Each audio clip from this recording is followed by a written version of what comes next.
Hola, buenas tardes. Bueno, buenas tardes. Bienvenidos a la tercera conferencia de este ciclo que programa la Asociación Madrileña de Críticos de Arte y que hemos llamado Hablarte. Por contar un poquito el avance del ciclo, les comento que hemos tenido hasta la fecha 2 conferencias. La primera de ellas la expuso Juan Antonio Moreno y versó sobre la obra del pintor Abel Cuerda y su proceso creativo. La conferencia fue acompañada también por la proyección del film corto que sobre este autor realizó él en 2020 y que ha sido internacionalmente muy premiada. La segunda conferencia fue desarrollada por Adriana Zapisek, que nos habló sobre el movimiento denominado arte generativo, que iniciaron autores como Eduardo Margentay, Miguel Ángel Vidal o Ari Brisi. Adriana nos condujo por las diferentes manifestaciones internacionales del movimiento y por su evolución, contextualizando la creación de su propia obra dentro de esta corriente. Creo que han sido 2 magníficas conferencias. Como les comentaba, el lunes pasado dan idea del poliedro de personalidades y de intereses artísticos que forman parte de nuestra asociación de ANCA. Hoy incorporamos al ciclo el espacio dedicado a las jóvenes promesas de la crítica de arte y aun a riesgo de ser un poquito redundante, porque lo digo en todas las presentaciones, pues no quiero dejar de explicar que es intención de la actual junta directiva y en general me parece que de la mayor parte de los socios integrar a personas que demostrando capacidad de análisis y voluntad de ejercer la crítica artística pues tengan, por así decirlo, mucho futuro por delante. Precisamente en esta idea creamos en 2020 el primer concurso ANCA a la crítica de arte joven. Continuamos este proyecto en 2021 con la publicación y concesión del premio de la segunda edición y tenemos el firme propósito de programar el tercer certamen muy probablemente en el primer semestre de 2023. Además del premio económico, la concesión del primer y segundo premio del concurso lleva aparejada la posibilidad de exponer los trabajos presentados y ello porque nos parece que complementar el ciclo con las exposiciones de estos trabajos premiados pues enriquece estas sesiones, nos sitúa en otros argumentos, en otros espacios y desde luego nos aporta otro modelo de mirada. Como tuvimos la oportunidad de conocer en el anterior ciclo de conferencias a través de Joan Aranguren, que fue el segundo premio del certamen anterior, del primer certamen, sin duda estas ponencias nos vienen a mostrar cuáles son en el campo del análisis artístico las preocupaciones o intereses que actualmente se sienten entre los jóvenes, ya sea a través de la universidad o mediante sus experiencias y estudios personales, y nos aproximan a la creación de los análisis críticos sobre arte. En la tarde de hoy voy a pasar a presentarles a los ganadores de la segunda edición del concurso ANCA. Ellos nos presentaron un texto bien elaborado sobre las implicaciones y trascendencia que para el panorama nacional del arte contemporáneo con posterioridad tuvo Madrid Espacio de Interferencias, una exposición que tuvo lugar en el Círculo de Bellas Artes de Madrid en 1990. Nos pareció un proyecto crítico a la Comisión de Valoración basado en un estudio concienzudo que, partiendo de un buen trabajo de campo con los artistas y el comisario de la muestra, examinaba una pluralidad de aspectos de esta y exponía sus conclusiones y sus afirmaciones, que pueden ser más o menos discutidas o acertadas, pero lo cierto es que nos parece que el proyecto tiene una base seria y sólida, además de valentía de planteamiento, y por todos estos motivos pues, era merecedor del premio. Entonces le voy a pasar a presentar a los autores. Carmen Calvo Santes Mases, no confundir con otras Carmen Calvo, pues obtuvo en 2020 el grado en Historia del Arte por la Universidad Complutense de Madrid. Su trabajo de fin de grado se tituló Devenir Museo, las tensiones en el Museo de Arte Contemporáneo de Metelkova en Liubliana, y obtuvo beca movilidad Erasmus también en la Université de Paris-Nanterre en 2019. En 2021 concluyó el máster en Historia del Arte Contemporáneo y Cultura Visual, organizado por la Universidad Autónoma de Madrid, la Universidad Complutense y el Museo Nacional Centro de Arte Reina Sofía. y las prácticas de este máster las realizó en el itinerario de teoría y crítica del arte. Ha participado en la organización de la exposición Diseñar, Editar, Liberar, una aproximación al pensamiento visual de Alberto Corazón dentro del espacio del Museo Reina Sofía. Ha sido también integrante del comité de maquetación y colaboradora como autora en la revista Acta 6, Inventario, y en la actualidad es cofundadora y redactora de la revista online 2020, un medio cultural centrado en artistas y prácticas jóvenes. Les comento el título de algunos de los escritos que ha publicado Carmen. De 2020 y con Jorge García, el titulado 11S, El giro de nuestro tiempo, en El archivo del polvo, de Elena Rivero, en Caniche Editorial, y también de 2020 y con Francesca Torrecini y Alicia Arévalo, Las posibilidades del espacio enfermo, crítica y reapropiación de las estrategias curatoriales en el giro experimental de la COVID-19, en la publicación Expulsiones número 0, que es una revista, ¿no? Y también en 2020 con Manuel Padín, escribió Embarrar el museo sobre los choques del arte contemporáneo y la institución, en la publicación también 2020 del número 4. Manuel Padín en 2020 obtuvo el grado de Filosofía Política y Economía por la Universidad Autónoma de Madrid, la Universidad Carlos III y la Universidad Pompeu Fabra. Su trabajo de fin de grado, tutelado por Fernando Castro Flore, se tituló La obra de Isidoro Vargas Medina, desde la filosofía de Jacques Derrida, el tiempo de la ciudad y el rastro de los fantasmas. También en 2020 simultaneó sus estudios con el grado de Historia del Arte por la Universidad Nacional de Educación a Distancia y ha realizado además el curso anual de Escritura Creativa en la Escuela de Escritores de Madrid. En 2021 obtuvo el máster en Historia del Arte Contemporáneo y Cultura Visual, organizado por la Universidad Autónoma de Madrid, la Complutense y el Museo Nacional Centro de Arte Reina Sofía, y las prácticas de este máster también las ha realizado en el itinerario de Teoría y Crítica del Arte. Ha sido integrante del comité editorial, colaborador y corrector de texto de la revista Acta 6, Inventario, y cofundador, miembro del comité editorial y colaborador de la revista Expulsiones, publicada en Arte Informado. Entre sus publicaciones podemos destacar la titulada En la brecha, una crítica de la exposición de arquitecturas prematuras de Valcárcel Medina, para la revista de arte Exit. Manuel tiene varias distinciones también. Ha sido primer premio en el primer concurso científico literario de la Universidad de La Rioja en 2015. En 2016 ha sido primer premio en la categoría de ensayo en la segunda Olimpiada de Filosofía de La Rioja. También primer premio en la categoría de vídeo filosófico en la segunda Olimpiada de La Rioja y tercer premio en la fase nacional de la tercera Olimpiada de Filosofía de España. En 2016 también fue segundo premio en el segundo concurso científico literario de la Universidad de La Rioja. Y en el 2020 ha sido ganador del concurso Fase C de Creación Artística Joven del Ayuntamiento de Logroño. Bueno, como pueden ver por estos currículums, como no podría ser de otro modo, dada su juventud, por la extensión en años de su actividad es corta, pero se puede decir que realmente abundante, y creo que demuestran una intensa preparación y despuntan calidad. Así que vamos a escucharlos.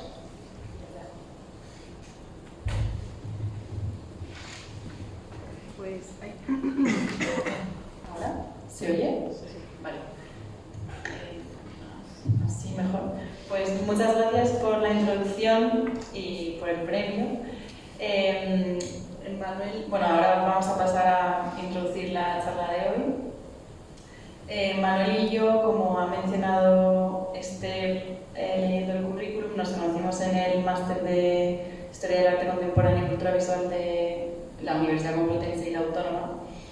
Y para la asignatura de Juana Galrán, que se titula Escena artística de la España actual, investigamos sobre la exposición Madrid Espacio Interferencias.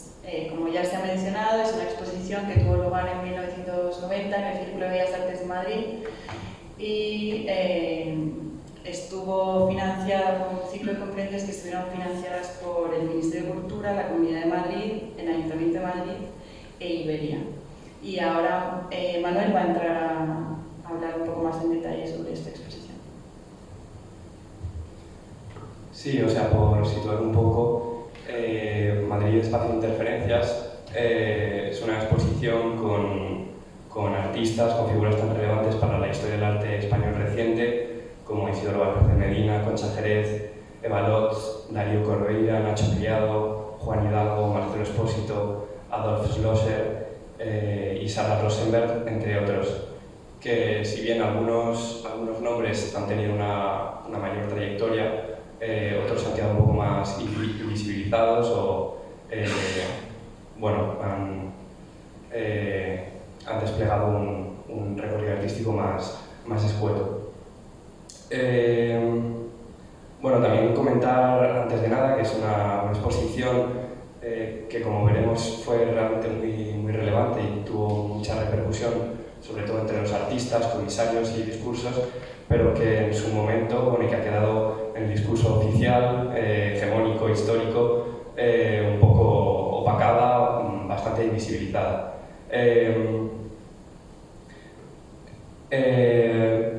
Bueno, queríamos comentar un poco antes de entrar en detalle cómo pensamos nosotros el proceso, la metodología que tuvimos a la hora de enfrentarnos a la investigación, y es que nos resultaba de mucho interés, incluso necesario, el abordar esta investigación desde las propias voces y artistas que formaron parte de ella, y no tomar como esa distancia pues tan propia de la academia, sino bueno, acercarnos a estas figuras que muchas de ellas están vivas por fortuna, y hablar con ellos. Y tuvimos la oportunidad de realizar 4 encuentros distintos.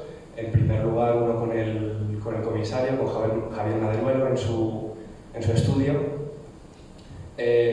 Luego conseguimos reunir a una serie de artistas, como fueron el propio el comisario Javier Maderuelo, Isidoro Valverde Medina, Eva Lotz, Concha Jerez y Francisco Felipe de Figueroa, en el Salón de Actos del Círculo de Bellas Artes en Madrid.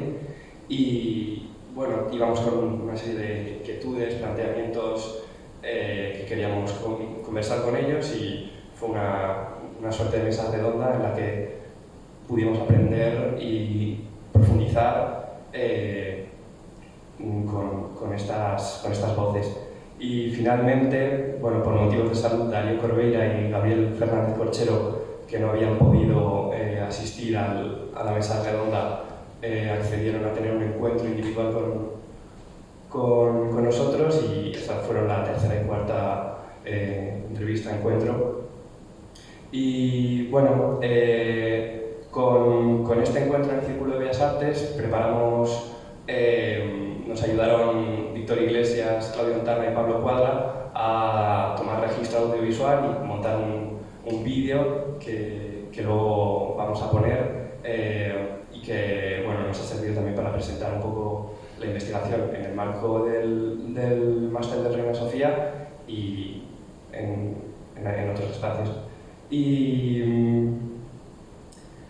bueno, dicho esto, queríamos agradecer desde aquí a artistas y comisarios que se ofrecieron generosamente a conversar con nosotros, y sin quienes esta investigación sería imposible, y también al Círculo de Bellas Artes, a Juan Barrán y a Fernando Castro, que nos apoyaron y nos ayudaron en la investigación. Entonces,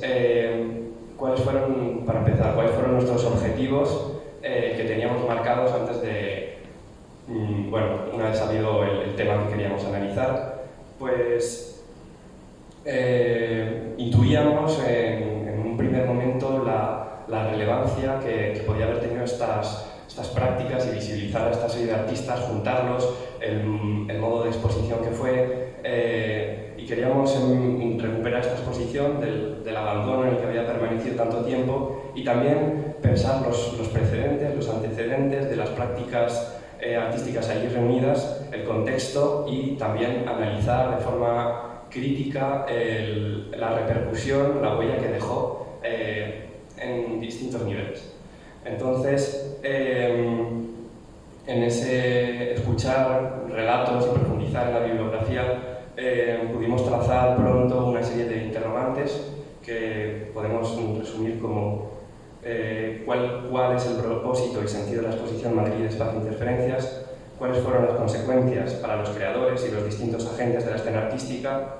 En suma, con este ensayo pretendíamos hacer una aproximación crítica a través de una lectura historiográfica que problematizara aspectos específicos como la resignificación que sufrió este proyecto expositivo, con esa especial apuesta por el término instalación, o cuando se introduce Javier Maderuelo como comisario, que no había sido la figura escogida en todo momento. Es decir, nos preguntábamos qué pudo ser Madrid Espacio Interferencias y qué no fue, qué lugar ha ocupado la historiografía y qué trascendencia tuvo verdaderamente. Para dar luz a todo ello y acercarnos a comprender del todo esta exposición, nos preguntamos sobre el origen. El origen de estos artistas y lo que tenían en común para participar en esta exposición fue que todos, o fue lo que el comisario les atribuyó a todos, que es el carácter experimental. Gabriel Fernández Corchero, artista de la exposición, cuando le entrevistamos decía que el arte experimental era una expresión muy utilizada en aquella época, y Javier Maderuelo lo define en su catálogo sobre escritura experimental en España 1963-1983. Dice que la idea de la experimentación supone la búsqueda y prueba de nuevas formas, maneras y procedimientos que no han sido probados con anterioridad. Lo experimental, lo experimental no constituiría en ningún caso un estilo. Se trataría más bien de una manera de entender y generar arte. Es importante el hecho procesual del arte experimental, puesto que provoca a lo largo de los 50 y 60 en España, empieza a producir un cambio en el rol de los artistas hacia las prácticas artísticas no convencionales. La actividad experimental en distintas disciplinas aparece en España a través de la música experimental y la poesía experimental, y es a partir de estos dos ámbitos desde donde se extiende y continúa hacia nuevos géneros, hacia lo que más tarde se ha denominado happening, performance o instalación, demostrando una inquietud por el uso del espacio público, la acción y la relación con el espacio. Sí, o sea, yo creo que esto es uno de los como primeros descubrimientos de más interés, por lo menos para mí, el ver cómo esta serie de prácticas que enseguida vimos que estaban más vinculadas a lo espacial se habían introducido en España realmente a través de la música experimental, la poesía experimental, cómo trazar esa genealogía y cómo a través de interferencias de géneros, de experimentación, empieza como a generarse esas hibridaciones y nuevos géneros. Bueno, y en la investigación como de este contexto y tejido artístico experimental, enseguida pudimos localizar como los principales núcleos de estos artistas, creadores y prácticas, que eran sobre todo Madrid y Barcelona, donde había una serie de agrupaciones tanto musicales como de compositores que se reunían para experimentar, y que, bueno, algunos de los grupos, por ejemplo, que hoy conocemos son ALEA o Juventudes Musicales, y también Nueva Música, y es sobre todo a través de dos figuras muy importantes como son Luis de Pablo o Juan Hidalgo, que empezaron a introducirse en esos finales de los 50, 60, esta serie de prácticas alternativas. Entonces, en los orígenes de la experimentación en nuestro país, los músicos, sin lugar a dudas, han tenido un enorme protagonismo. Bueno, de esta manera también nos resultó interesante ver cómo, si bien a veces no era tan evidente, la gran mayoría de los artistas que conformaron esta exposición tenían un bagaje en cuanto a lo arte sonoro, música experimental. De hecho, el propio comisario también pues Valcárcel Medina, Juan Hidalgo, Concha Jerez, Francisco Felipe, Eva Lotz. También algo que nos resultaba a la par emocionante y entristecedor era ver cómo se remitía constantemente a la propia pasión de los artistas en aquel contexto, que hablaban de que realmente no había ningún tipo de mecenazgo que no fuese el suyo, la autosufragación y un tejido artístico en el que se apoyaban como buenamente podían. Si avanzamos un poco en el tiempo, encontramos un punto álgido de estas prácticas experimentales que es entre 1970 y 1973, concretamente los encuentros de Pamplona del 72, que, bueno, por ejemplo, Valcárcel Medina en numerosas ocasiones ha dicho que es un punto de inflexión en su carrera artística, incluso en su trayectoria vital. También Javier Maderuelo nos comentaba, literalmente decía, fue la gran sorpresa de mi vida, la iluminación de mi vida, al referirse al encuentro con John Cage, con su manera de concebir la práctica artística, el sonido. Bueno, a partir de ese momento, a partir de los encuentros, concretamente los encuentros de Pamplona del 72, podemos localizar un crecimiento considerable de artistas que comienzan a aproximarse a este tipo de prácticas. En concreto podemos hablar de Julio Campal, del grupo Zag, o artistas que vinieron de fuera, como Alberto Greco o Wolf Bostel, o también Alain Arias Mison, que fueron muy relevantes en todas estas confluencias, interferencias, diálogos en la práctica artística. Igualmente, sin lugar a dudas, Simón Marchand y su ciclo de nuevos comportamientos artísticos que se organizaban en el Instituto Alemán de Madrid, pues fue súper relevante para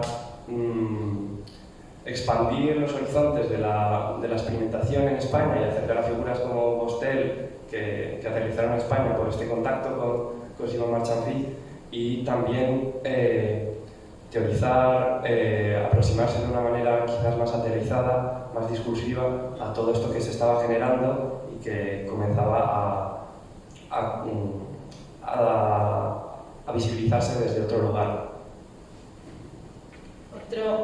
Otro de los espacios que los propios artistas de la muestra mencionaban como precedentes y como lugares muy influyentes para ellos fue el Espacio P, que era un sótano en la calle Núñez de Arce, donde se desarrollaron numerosos encuentros artísticos de artistas internacionales.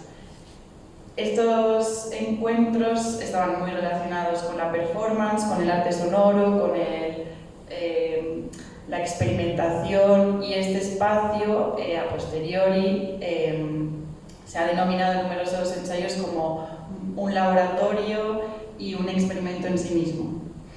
Era un espacio que funcionaba a partir de la autogestión de Pedro Garel y Rosa Galindo, que funcionaba con el concepto de código abierto, que había aflorado también en los años 60 en los ámbitos de la música, el cine y la poesía experimental.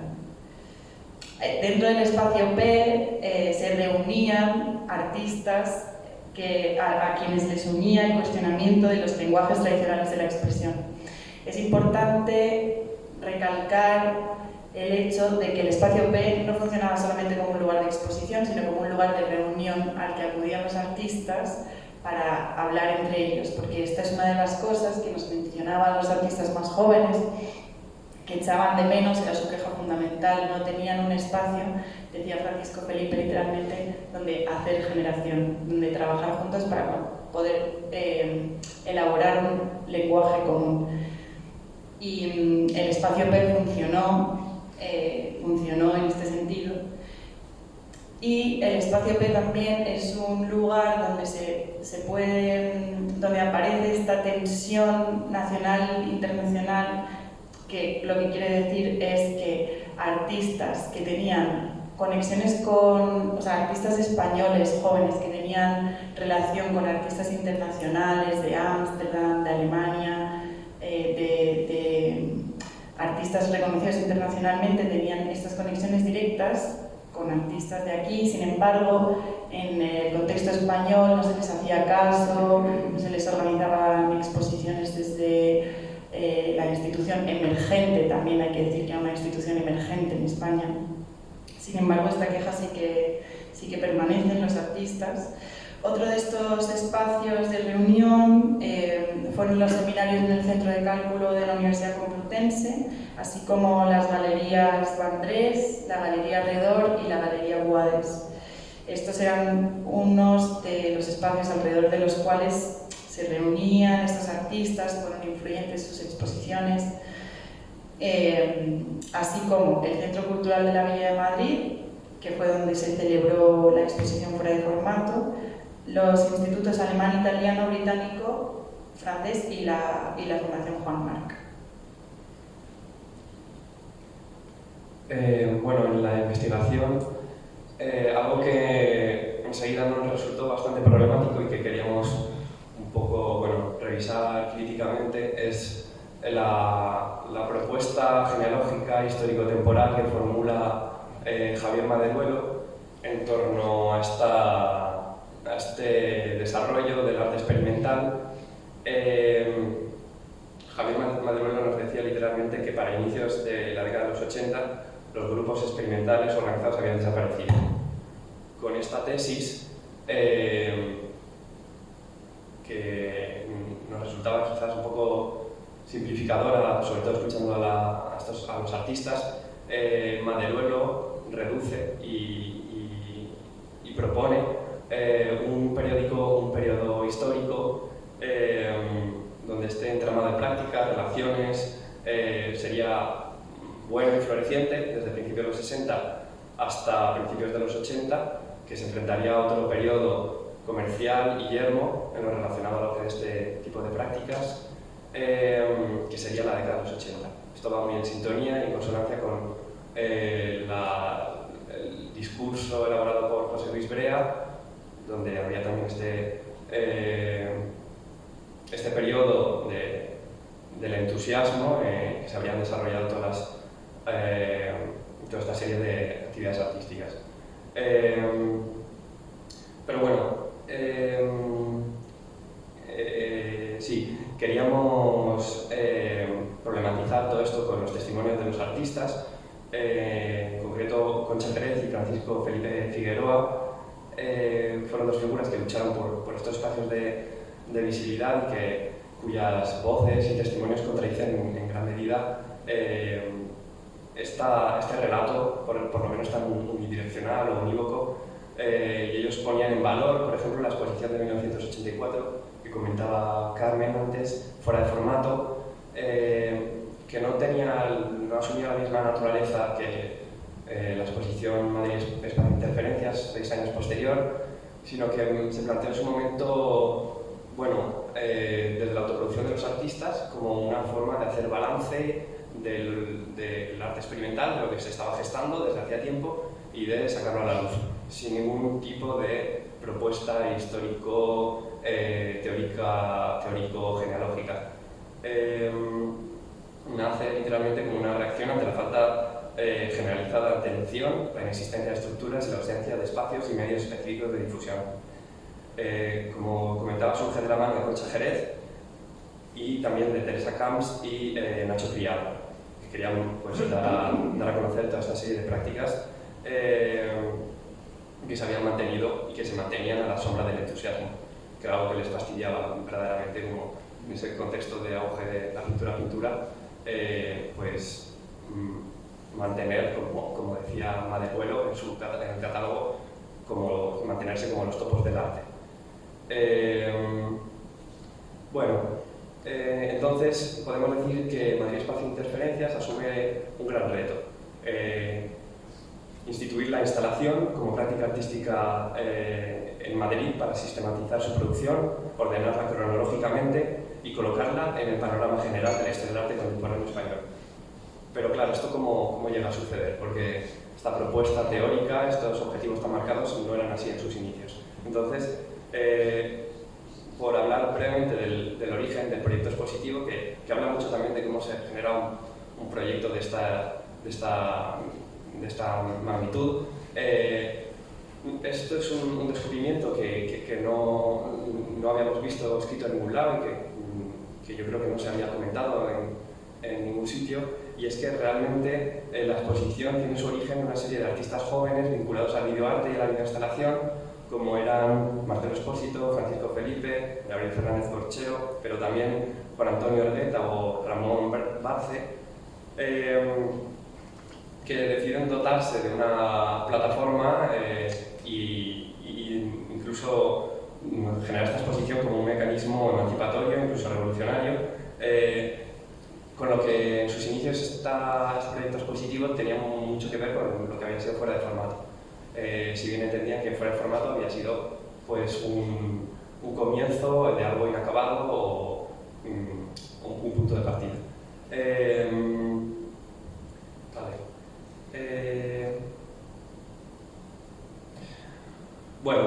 Pero algo interesante también de analizar y de comprender es que enseguida se dan cuenta de que este proyecto expositivo que formulan no debía dejar de lado los orígenes de esta serie de prácticas experimentales y debía ser honesto con la trayectoria y el recorrido de lo que había sido la experimentación en España.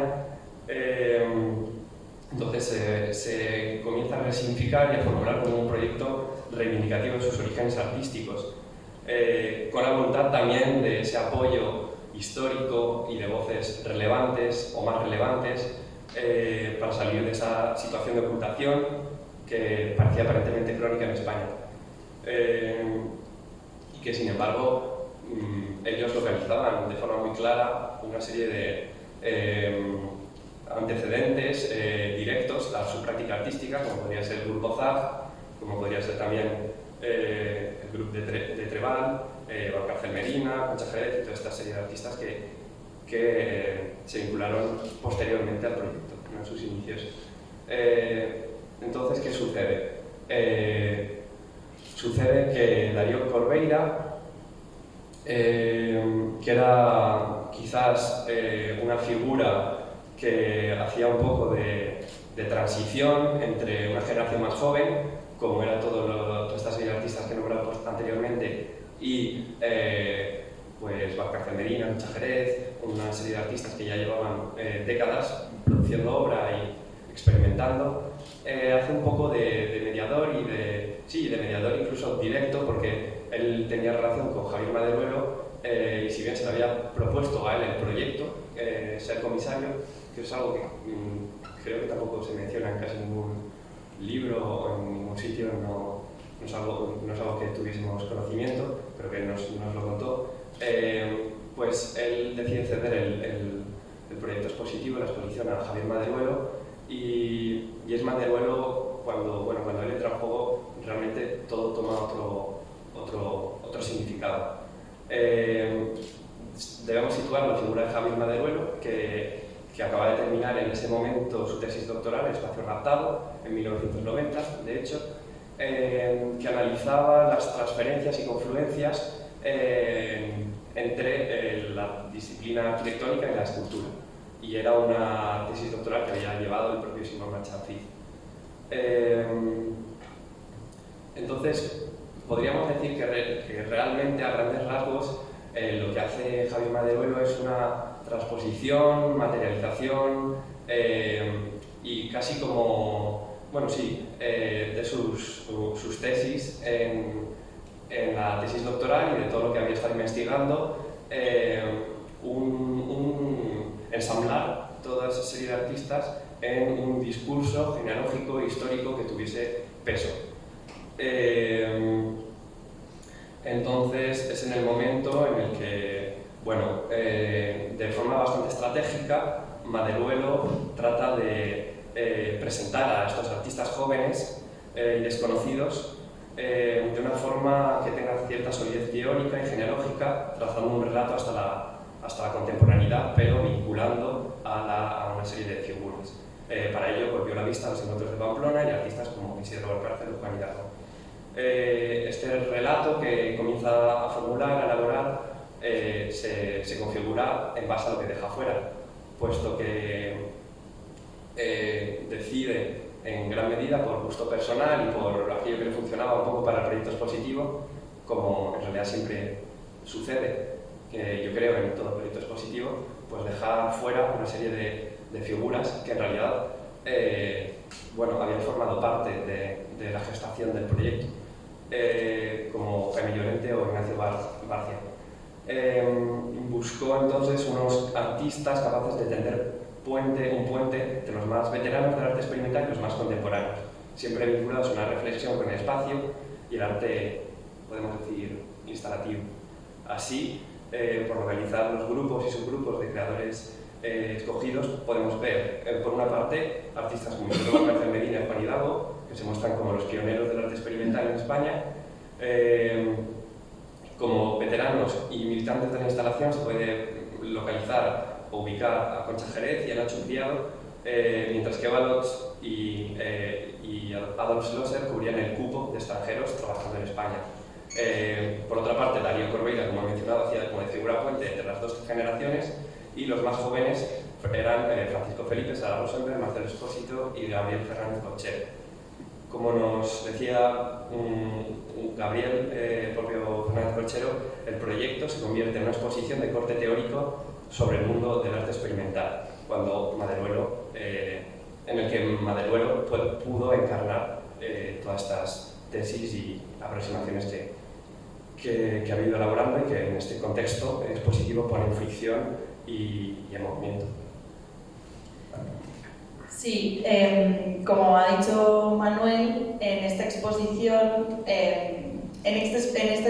se estudia cómo se materializa la propia figura del comisario de exposiciones como aquel que decide y en este caso se apropia de un proyecto que le han propuesto. A la hora de trazar este hilo conductor en los artistas, Maderuelo hace hincapié en el catálogo también en la cuestión del espíritu, es una palabra que repite, un espíritu experimental, de nuevo lo experimental como aquello que, como una manera de entender el arte, como una manera de producir, que es lo que pone, lo que une y lo que hila la obra de estos artistas. De nuevo, la importancia para Maderuelo de esa genealogía, de conectar con un arte local previo que había supuesto una influencia muy grande para los artistas más jóvenes. Maderuelo comenta a este respecto, dice: yo creo que todas estas personas estaban en esa idea de hacer algo de lo que no sabes cuál va a ser el resultado, que el arte no es el final, sino que es el proceso. De alguna manera se podía ver en casi todos estos artistas. De nuevo, insisten que no es un estilo, pero sí que la instalación es un proceso, es una manera. Y Maderuelo cita que ese espíritu está en Un coup de dés, el poema de Mallarmé. Para él es un referente muy claro que liga con John Cage y con la experimentación de John Cage, que es tirar unos dados y aceptar el azar y lo que va a salir. Este poema aparece también en el catálogo citado por Eva Lotz como parte de su... aparece en el catálogo como parte de su exposición del proyecto suyo de elaboración de su obra. Este espíritu del que habla Maderuelo, de esta manera, este proceso, conllevaba, según nos contaban los artistas y según decía el propio Maderuelo, conllevaba un riesgo para el comisario, porque es verdad que Maderuelo se adueña y dirige este proyecto, pero también encara pues sus posibles riesgos, porque no encarga las obras, o sea, Maderuelo lo que hace es, él no sabe las obras que van a exponer los artistas. Él ha seleccionado una serie de artistas y los artistas le han explicado su investigación y el desarrollo que harán para elaborar sus instalaciones. Pero en ninguno de los casos conoce la obra antes de que sea el día de la inauguración.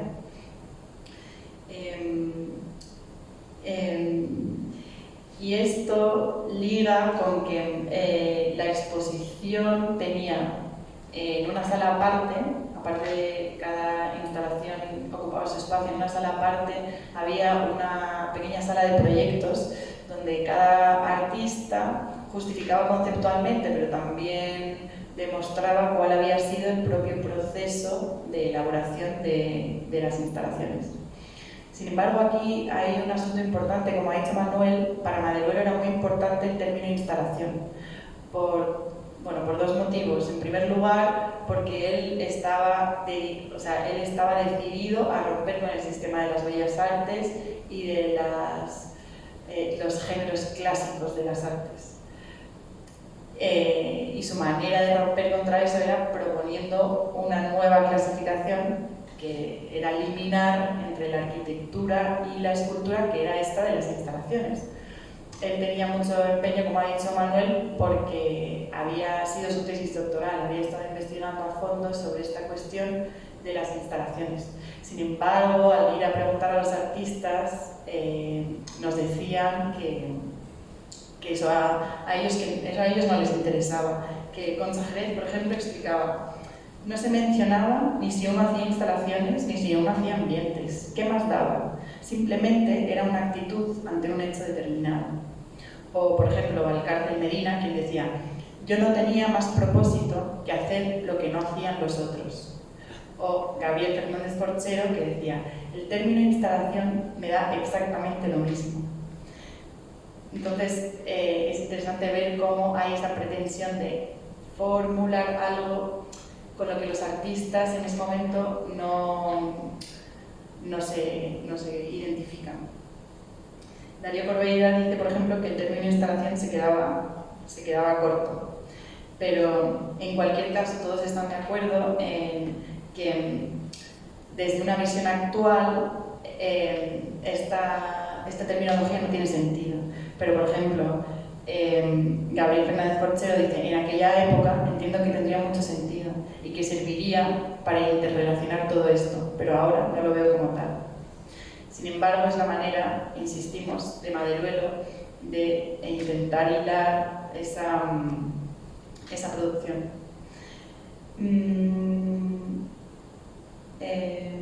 Ahora vamos a pasar a proyectar el vídeo. Lo último que voy a decir es, quería insistir en la labor curatorial de Javi Maderuelo como innovadora, o sea, como una figura que realmente no tiene tantos precedentes y sirve en muchos ensayos como un punto de inflexión a la hora de reconocer la labor curatorial. Porque además era la figura de un comisario independiente que no tenía ninguna relación estrecha, que no trabajaba para ninguna institución, sino que es un trabajador independiente que desarrolla ese proyecto. Ahora vamos a pasar a proyectar el vídeo. Para Manuel y para mí es bastante emocionante porque al empezar a investigar sobre Madrid Espacio de Interferencias y al empezar a conocer el proyecto a fondo, lo primero que hicimos fue, como ha dicho Manuel, ir a las fuentes primarias. Para nosotros era muy importante utilizar ese material y enseguida hicimos el vídeo, y fue a partir del vídeo que escribimos el ensayo. Entonces, para nosotros es una pieza fundamental de nuestra investigación y, que la disfrutéis.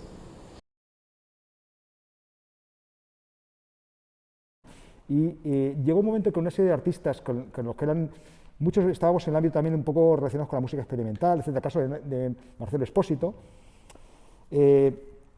nos encontrábamos como huérfanos de unos referentes, y además se nos estaba acusando a nosotros o a otros coetáneos nuestros de una mímesis respecto a lo que se estaba haciendo fuera de España, y que éramos una especie de, habíamos salido como setas espontáneamente y copiando cosas que habíamos mal aprendido, y eso no era lo que había pasado en absoluto.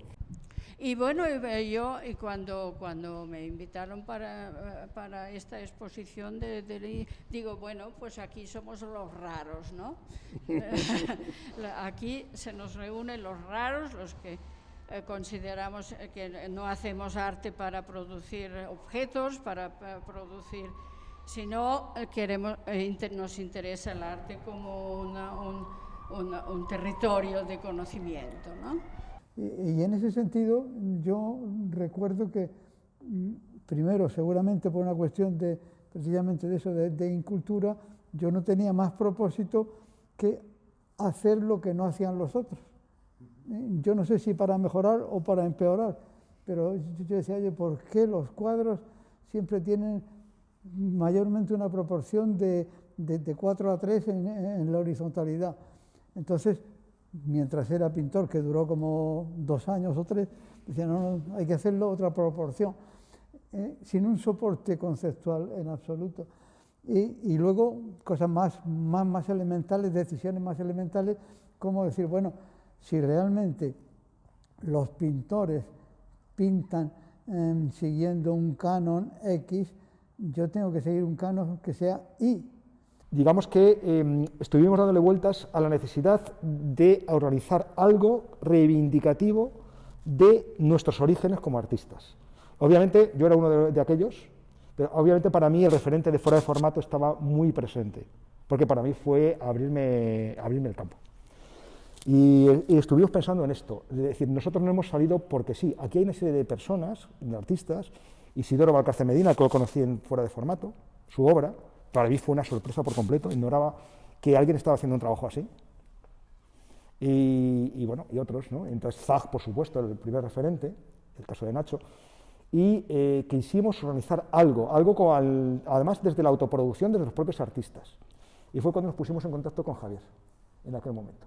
Eso es cierto que hay un grupo de artistas, entre los que estaba Darío Corbeira, y Francisco Felipe y Marcelo Espósito también, que eran jóvenes que no habían tenido oportunidad de exponer y que querían buscar a alguien que les ayudara para hacer una exposición. Yo creo que fue Darío Corbeira quien me ofreció el que si yo quería comisariar una exposición.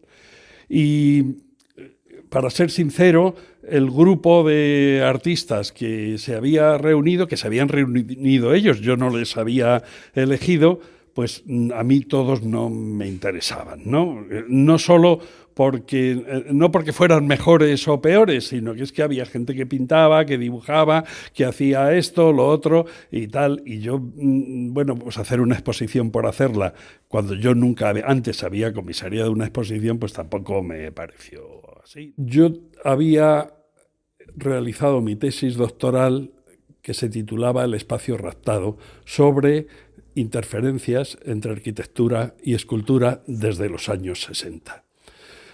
Yo esa tesis la había hecho con Simón Marchand, la había acabado antes del verano anterior y la leí en septiembre de 1989, y esto era en febrero del 90. Es decir, fue acabar la tesis y empezar a plantear algo que, bueno, el texto que aparece ahí en el catálogo sobre escultura son fragmentos de la tesis que yo publiqué después de la exposición. Javier logró una serie de cosas que estaban mucho más allá de lo que nosotros hubiéramos podido imaginar. Así que como un mecanismo emancipatorio, que era lo que queríamos originalmente, creo que la exposición Fuera de Formato, que primero ya no tenía nada que ver con aquella idea que estábamos elucubrando nosotros, sino que ya es un proyecto por completo de Javier, obviamente, se hizo cargo de ello y ya lo armó intelectualmente con cosas que incluso pues nosotros a lo mejor no habíamos pensado. Hubo una parte de la exposición que yo creo que sí que el trabajo en el espacio estaba mucho en lo que estabas tú trabajando en aquella época, con la pérdida del pedestal, el espacio raptado y todo aquello, ¿no? Entonces, hay hitos que, por ejemplo, a mí no se me habría ocurrido incluirlos en la exposición si lo hubiéramos hecho nosotros, y que estaban ahí y que tienen su justificación. Y es un paso desde la escultura, pero todavía con un pie en la escultura, hacia el trabajo con el espacio, el caso de Adolfo Schloss. Me vais a permitir que ahora hable bien de mí. Simón Marchand me dijo, lo que me ha gustado de tu tesis es que es contextual. O sea, es decir, que yo he intentado a través de las obras reflejar un contexto. En ese momento estético, yo no estaba pensando en asuntos sociales, ¿no? Tal vez vosotros estáis viendo, y yo ahora también lo veo, la obra de Isidoro Valcárcel Medina desde un punto de vista social, ¿no? Pero, ¿qué quieres que te diga? Yo entonces era formalista todavía. O sea, No. Hay una cosa que yo también quería hacer hincapié, y es que en parte de los proyectos hay un aspecto que es el del arte urbano, o que tiene que ver, que es el caso de lo de Darío, y en parte también lo mío se podría enclavar parcialmente en ese sentido, y también un arte, bueno, arte público, quiero decir, no arte urbano, pero arte público.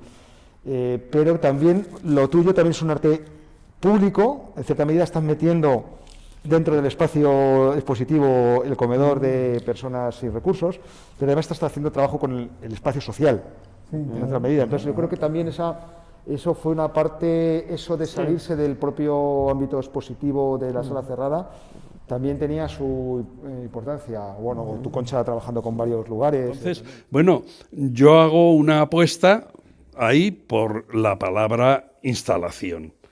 Entendiendo además instalación no como una cosa que tú llegas, quiero decir, podría haber cogido la idea de, no sé, de un Smithers que coge una habitación de su casa y la llena de objetos, sino que entiendo que es el espacio público, que es el espacio público en sus dos vertientes, la calle o el espacio institucional, que puede ser el espacio privado y que puede ser de muchas... Yo no les dije a los artistas, tú tienes que hacer esto, cada uno hizo su propuesta. Para mí, la gran sorpresa de mi vida fueron ciertamente los encuentros de Pamplona. Y no por la parte artística, sino más bien por la parte musical, ¿no? O sea, para mí, el descubrimiento de John Cage fue la iluminación de mi vida, ¿no? Pero de la música de Steve Reich, del ballet de Laura Dean, de toda una serie de manifestaciones que no tenían nada que ver ya con las categorías clásicas, ni mucho menos con lo grinbergiano. Esto es la pintura y la pintura se define de esta manera y lo que no sea así no es pintura, ¿no? Es más, no vimos nada de pintura en los encuentros de Pamplona. Pero es que al año siguiente, 1973, Simón Marchand dirige un, entre comillas, curso en el Instituto Alemán que se llamaba Nuevos comportamientos artísticos. Lo que no estoy muy segura es que realmente tú has hablado, digamos, de arte experimental. No sé si este es el calificativo o el vocablo adecuado, no sé. En todo caso, también veo que tú has hablado de, bueno, pues de fuera de formato, etcétera, etcétera, y de cómo entra, digamos, la manera otra de hacer arte a través de la música, ¿no? Aquí. Yo pienso que hay algo que fue importante, o por lo menos para mí, cuando yo me integré, digamos, en el ambiente aquí español y madrileño, fueron las jornadas en el Instituto Alemán, que no me acuerdo cómo se llamaba el señor que llevaba eso, que estaba muy abierto. Herr Plinke. ¿Cómo? Plinke. Plinke, sí, exacto. Mi propuesta era no pedir, como se hacía en una exposición colectiva, que el comisario va a ver el estudio de los artistas, coge 6 obras y pagas el transporte y las pones en la pared, sino hacer unos encargos para que se hicieran instalaciones, tal y como Concha Jerez definía entonces las instalaciones, como unas obras específicas para unos lugares concretos, ¿no? Sí, lo que ocurre, de todos modos, es que yo pienso que es una exposición como que creció con el tiempo. Es decir, que en el momento tuvo indudablemente su importancia, pero pasó igual con fuera de formato, ¿eh? En el momento, ¿cómo decirte? Y sin embargo, con el tiempo sí ha crecido en importancia porque ha marcado un determinado hito, y estoy de acuerdo, no estoy en desacuerdo contigo, No, que evidentemente para centrar el trabajo con el espacio presentaba un muestrario de obras, bueno, con el espacio y con más cosas, ¿no? Cada uno con su discurso, pero sí que tuvo una importancia clave. Pero se ha ido reconociendo más pasado. Bueno, precisamente fue muy importante el contexto de fuera de formato para encontrar un referente para mirarse en el espejo de lo que se había hecho por una serie de artistas en las décadas anteriores. Entonces, ¿qué ocurre? Que de repente, pues en un viaje a Barcelona, en el año 81, que yo hice una instalación en Bellaterra, pues hablando con Teresa Camp, y acababa de salir lo de Madrid, la pintura de los 80, estábamos, bueno, nos cogimos un enfado enorme, y dijimos, pero bueno, ¿qué es eso? Que en España solo se pinta, y eso, si hay fulanito y tal, y la otra, y el otro, un montón de gente que vamos por otras líneas. Pues hay que hacer una exposición. Ya, hubo un antes y un después con Madrid Espacio de Interferencias. A partir de Madrid Espacio de Interferencias cobra estatus de normalidad, el que sitio de prácticas habían tenido una tradición en Madrid.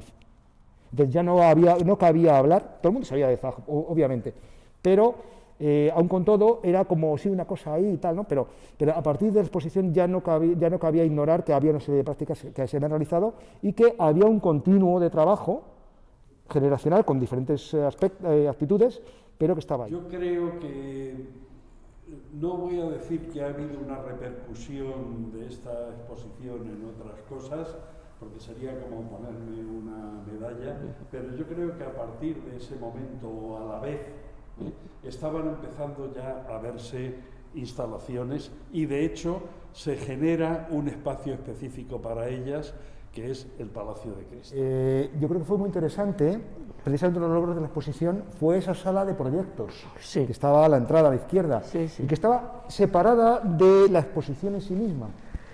Pero eso era un matiz muy importante en cuanto a que esto no aparece así por las buenas, esto tiene una génesis, el aspecto procesual, pero también toda la justificación conceptual de los trabajos. Eso creo que era una cosa bastante novedosa, porque hay muchas obras que aparecen con su proyecto, forman parte de la propia obra, el proyecto de su desarrollo, de muchos artistas, ¿no?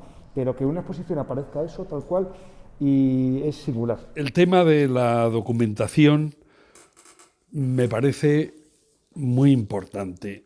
Me parece mucho más importante ahora, tal vez, que entonces.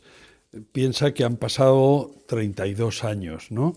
Y la idea de que lo que interesa de la obra es el proceso.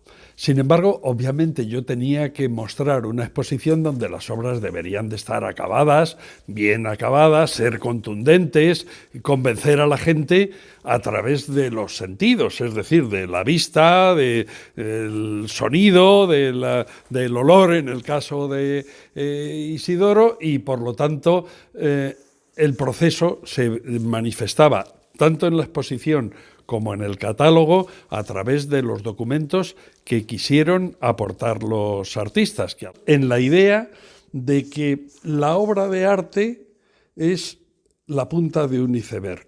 Nosotros vemos lo que asoma sobre la superficie, pero lo que hay debajo se nos queda oculto y se trata de entender que eso se sustenta sobre algo.